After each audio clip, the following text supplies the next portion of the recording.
इस वीडियो में आपका स्वागत है। इस वीडियो के अंदर हम ट्रांसफर स्टेटमेंट्स पढ़ेंगे। इससे पहले वाले वीडियो में हमने डिसीजन मेकिंग स्टेटमेंट्स को पढ़ लिया था। तो अगर आपने वो वीडियो नहीं देखा है तो डिस्क्रिप्शन बॉक्स में आपको लिंक मिल जाएगा। तो देखिए, ट्रांसफर स्टेटमेंट्स हमारे वो स्टेटमेंट्स होते हैं जो हमारे प्रोग्राम के फ्लो को ट्रांसफर कर देते हैं।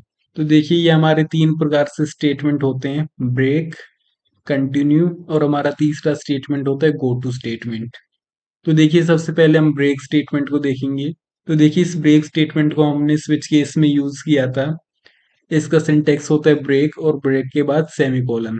तो देखिए, इस ब्रेक स्टेटमेंट को हम स्विच और लूप के अंदर यूज करते हैं। तो देखिए, इसको हम कुछ इस प्रकार से लिख सकते हैं। यहाँ पे हमने लिखा है व्हाइल और उसके बाद हमने यहाँ पे स्टेटमेंट्स लिखी हैं और इन स्टेटमेंट्स के बीच में मैंने यहाँ पे लिखा है ब्रेक स्टेटमेंट। तो देखिए, जहां पर भी हम ब्रेक स्टेटमेंट लिखेंगे तो उसका मतलब होगा कि हम इस लूप से बाहर निकल जाएंगे। हमारा ये लूप ब्रेक हो जाएगा यहाँ से ही और हम इस लूप से बाहर निकलकर अगले स्टेटमेंट पे आ जाएंगे। और उसके बाद जो हमारे ब्रेक स्टेटमेंट के नीचे वाले स्टेटमेंट होंगे वो एग्जीक्यूट नहीं होंगे और हम इस लूप में से बाहर आ जाएंगे। और बाहर आने के बाद हमारा इस लूप के बाद जो भी स्टेटमेंट लिखे होंगे वो स्टेटमेंट एग्जीक्यूट होंगे। तो देखिए, अब हम इसको एक एग्जांपल से समझते हैं। इसमें हमें 5 नेचुरल नंबर्स प्रिंट करने हैं ब्रेक स्टेटमेंट की हेल्प से। तो देखिए, यहाँ पे मैंने लिखा n इक्वल टू 1। मैंने एक वेरिएबल लिया n नाम का और उसको मैंने 1 वैल्यू दी। और उसके बाद मैंने यहाँ पे लूप लगाया while n is less than 10, कि जब तक मेरा n 10 से छोटा रहे तब तक ये लूप चलता रहे। और उसके बाद मैंने सी आउट की हेल्प से n की वैल्यू को प्रिंट कराया। और उसके बाद मैंने लिखा इफ n इक्वल टू 5, कि अगर हमारा n 5 के इक्वल हो तब हमारा ये यहाँ से ब्रेक हो जाए।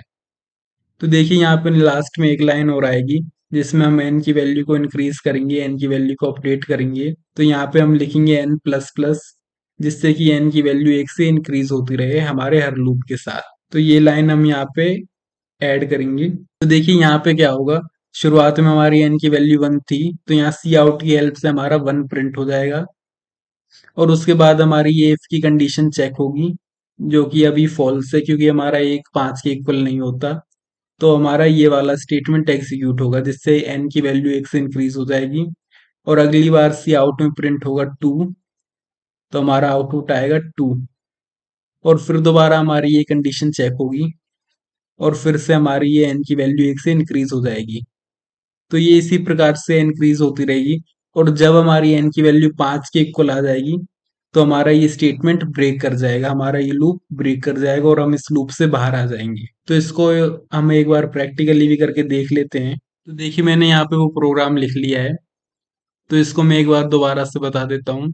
तो देखिए, सबसे पहली लाइन में हमने मेन फंक्शन के अंदर एक इंटीजर बनाया है n नाम का और उसको मैंने 1 की वैल्यू से इनिशियलाइज किया।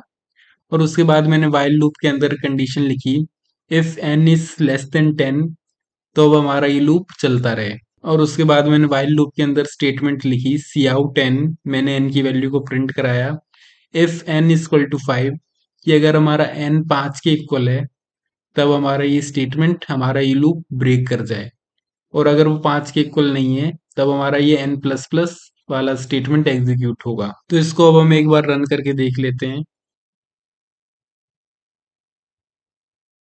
तो देखिए, हमारा आउटपुट आया 1 2 3 4 5। तो देखिए, मैंने यहाँ पे एंडल नहीं लिखा था तो इसलिए ये सभी एक लाइन में प्रिंट हुए। तो अब हम अपना दूसरा ट्रांसफर स्टेटमेंट देखते हैं, वो है कंटिन्यू स्टेटमेंट। तो देखिए, इस कंटिन्यू स्टेटमेंट को हम केवल लूप में यूज कर सकते हैं। इसका सिंटेक्स होता है कंटिन्यू और उसके बाद सेमीकोलन। तो देखिए, यहाँ पे मैंने एक व्हाइल लूप लगाया है और इस व्हाइल लूप के अंदर कुछ स्टेटमेंट्स हैं और इन स्टेटमेंट्स के बीच में हमने यहाँ पे कंटिन्यू स्टेटमेंट लिखा है। तो देखिए, यहाँ पे क्या होगा, जहां पर हमारा ये कंटिन्यू स्टेटमेंट आएगा तो हमारा जो लूप है वो शुरू से दोबारा से स्टार्ट हो जाएगा। और दोबारा से स्टार्ट होने के बाद जो हमारी ये नीचे वाली लाइन है ये एग्जीक्यूट नहीं होंगी, ये हमारे स्टेटमेंट एग्जीक्यूट नहीं होंगे। तो देखिए, इसको भी हम एक एग्जांपल से समझते हैं। To print 10 natural numbers and also mention that mention even and odd number, कि हमें 10 नेचुरल नंबर प्रिंट करने हैं और उनके साथ हमें ये भी बताना है कि ये नंबर इवन है या ऑड है। तो देखिए, यहाँ पर मैंने एक वेरिएबल लिया n नाम का और उस n को मैंने 1 से इनिशियलाइज किया। तो इसके आगे मैं इंट लिख दूंगा। फिर मैंने व्हाइल लूप के अंदर लिखा while I is less than 11, कि जब तक मेरा आई 11 से छोटा रहे तब तक हमारा ये लूप चलता रहे। और उसके बाद मैंने कंडीशन लिखी, if N modulus two is equal to zero. तो देखिए एम मॉडुलस ऑपरेटर हमें रिमाइंडर देता है कि अगर हमारा एन का रिमाइंडर टू के साथ जीरो आता है तो उसका मतलब है कि हमारा टू एन को पूरी तरह से डिवाइड करता है। तो इसका मतलब है कि हमारा जो ये एन है ये एक इवन नंबर है। तो इसलिए हमने यहाँ पे प्रिंट करवाया सी आउट इवन। और इस इवन से पहले हम इस एन को भी प्रिंट करा लेंगे। और ये प्रिंट कराने के बाद हम यहाँ पे एक और लाइन ऐड करेंगे, एन प्लस प्लस। और यहाँ पर वाइल लूप के भी अंदर हमारी कंडीशन एन आएगी। और उसी प्रकार से अगर हमारी ये कंडीशन एफ के अंदर की ट्रू नहीं होगी तो हमारा ये वाला पार्ट एग्जीक्यूट होगा, जिसमें हम सी आउट और एन की वैल्यू को प्रिंट कराएंगे। और एन के साथ हम यहाँ पे प्रिंट करवाएंगे ऑड। और यहाँ पर हम लास्ट में एक और लाइन ऐड करेंगे एन प्लस प्लस, जिसमें हम एन की वैल्यू को एक से इंक्रीज करेंगे। तो इसको हम एक बार प्रैक्टिकली भी करके देख लेते हैं। देखिए वो पूरा प्रोग्राम मैंने यहाँ पे लिख लिया है। तो इसको मैं एक बार दोबारा से बता देता हूँ। तो सबसे पहले हम एक वेरिएबल डिक्लेयर करेंगे एन नाम का, और उसको मैंने वन से इनिशियलाइज किया। और उसके बाद मैंने एक वाइल लूप लगाया जिसमें मैंने लिखा एन इज लेस देन 11, कि जब तक हमारा एन 10 के बराबर रहेगा तब तक हमारा ये लूप चलता रहेगा, मतलब 11 से छोटा रहेगा तब तक हमारा ये लूप चलता रहेगा। उसके बाद मैंने लिखा if N modulus two equal to zero, कि अगर एन मॉडुलस टू जीरो के इक्वल है तो उसका मतलब है कि हमारा एन जो है वो एक इवन नंबर है। और उसके बाद मैंने एन की वैल्यू को एक से इंक्रीज किया। और उसके बाद मैंने यहाँ पे स्टेटमेंट लिखा कंटिन्यू। तो इस कंटिन्यू से क्या होगा, हमारी ये नीचे वाली लाइन एग्जीक्यूट नहीं होंगी और हमारा ये वाइल लूप दोबारा से शुरू हो जाएगा। और उसके बाद हमने यहाँ पे प्रिंट कराया है सी आउट एन ऑड। तो देखिए यहाँ पे अगर हमारी ये कंडीशन ट्रू नहीं होगी तब हमारा ये पूरा पार्ट नहीं चलेगा और हमारा ये लास्ट वाला पार्ट एग्जीक्यूट होगा, जिससे कि हमारा ऑड नंबर प्रिंट हो जाएगा। तो अब हम इसको एक बार रन करके देख लेते हैं। तो देखिए हमारा जो आउटपुट आया वो आया one odd, two even, three odd, four even. तो इस प्रकार से हमारा आउटपुट आएगा। और देखिए हमारा जो तीसरा ट्रांसफर स्टेटमेंट है वो है गो टू स्टेटमेंट। तो देखिए गो टू स्टेटमेंट में हमारी दो चीजें होती हैं। सबसे पहला है हमारा गो टू और दूसरा होता है इसका लेवल।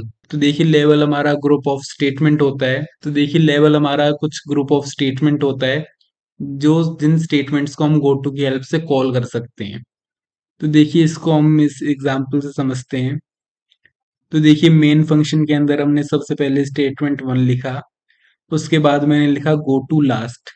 तो इससे क्या होगा, इससे हमारा जो प्रोग्राम का फ्लो है वो सीधा लास्ट में चले जाएगा और हमारा जो लास्ट के आगे जो हमने ये स्टेटमेंट लिखा है ये स्टेटमेंट एग्जीक्यूट होगा। और यहाँ पर मैं एक से ज्यादा स्टेटमेंट भी लिख सकता हूँ ब्रेसेस की हेल्प से। और ये जो हमारा बीच वाला स्टेटमेंट है ये हमारा एग्जीक्यूट नहीं होगा, क्योंकि इस गो टू स्टेटमेंट की हेल्प से हम सीधा इस लास्ट पे पहुंच गए। तो इसको हम कहते हैं फॉरवर्ड जंप, क्योंकि हमने इसमें आगे की तरफ जंप लगाई है। और यहाँ पे हमारा एक और होता है जिसको हम बैकवर्ड जंप कहते हैं। तो यहाँ पे देखिए हमने सबसे पहले लिखा है स्टार्ट, और स्टार्ट के आगे मैंने एक स्टेटमेंट लिखा और उसके बाद मैंने अपना पहला स्टेटमेंट लिखा और उसके बाद मैंने लिखा गो टू स्टार्ट।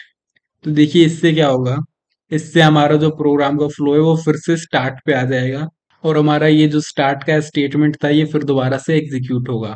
तो देखिए मैंने यहाँ पे एक प्रोग्राम लिखा जिसमें मैंने सबसे पहले लाइन में एक वेरिएबल बनाया आई इक्वल टू वन, और उसके बाद मैंने एक लेबल बनाया स्टार्ट नाम का और उसमें मैंने स्टेटमेंट लिखा सी आउट स्टार्ट। और उसके बाद ऐसे ही मैंने एक और स्टेटमेंट लिखा सी आउट लास्ट, जिसमें हमने लास्ट को प्रिंट कराया। और उसके बाद मैंने लिखा आई प्लस प्लस, जिससे हमारे आई की जो वैल्यू है वो इंक्रीज हो जाएगी। उसके बाद मैंने इफ के अंदर कंडीशन लिखी if I is less than 5। तब तक हमने इस गो टू स्टार्ट को कॉल किया, इस गो टू स्टार्ट को स्टेटमेंट को एग्जीक्यूट किया। तो देखिए इससे क्या होगा, इससे जब जब तो देखिए इससे हमारा जब तक हमारा आई 5 से छोटा रहेगा तब तक हम हमारा ये गो टू स्टेटमेंट कॉल होता रहेगा, ये गो टू स्टेटमेंट एग्जीक्यूट होगा, जिससे कि हमारा जो प्रोग्राम का फ्लो है वो दोबारा से यहाँ पे शुरू हो जाएगा। तो देखिए अगर मैं ये इफ वाली कंडीशन नहीं लिखूंगा तो उससे क्या होगा, तो उससे हमारा जो ये प्रोग्राम है ये एक इनफाइनाइट लूप बन जाएगा और बार बार चलता रहेगा और वो रुकेगा ही नहीं। तो देखिए हम लास्ट में पहुंचेंगे तो हमारा गो टू स्टेटमेंट दोबारा से प्रोग्राम को शुरू से स्टार्ट कर देगा। तो इसलिए हमारा ये यहाँ पे इफ लगाना जरूरी है। तो अब हम इसको रन करके देखते हैं। तो देखिए हमारा जो आउटपुट आया वो आया start last start last start last. तो देखिए ये 4-5 बार हमारा स्टार्ट और लास्ट प्रिंट हुआ। तो इस प्रकार से हमारा ये गो टू स्टेटमेंट काम करता है। अगर आज की वीडियो में आपको कोई भी डाउट हो तो आप कमेंट सेक्शन में पूछ सकते हैं। मैं उसको सॉल्व करने का पूरा प्रयास करूंगा। Thank you.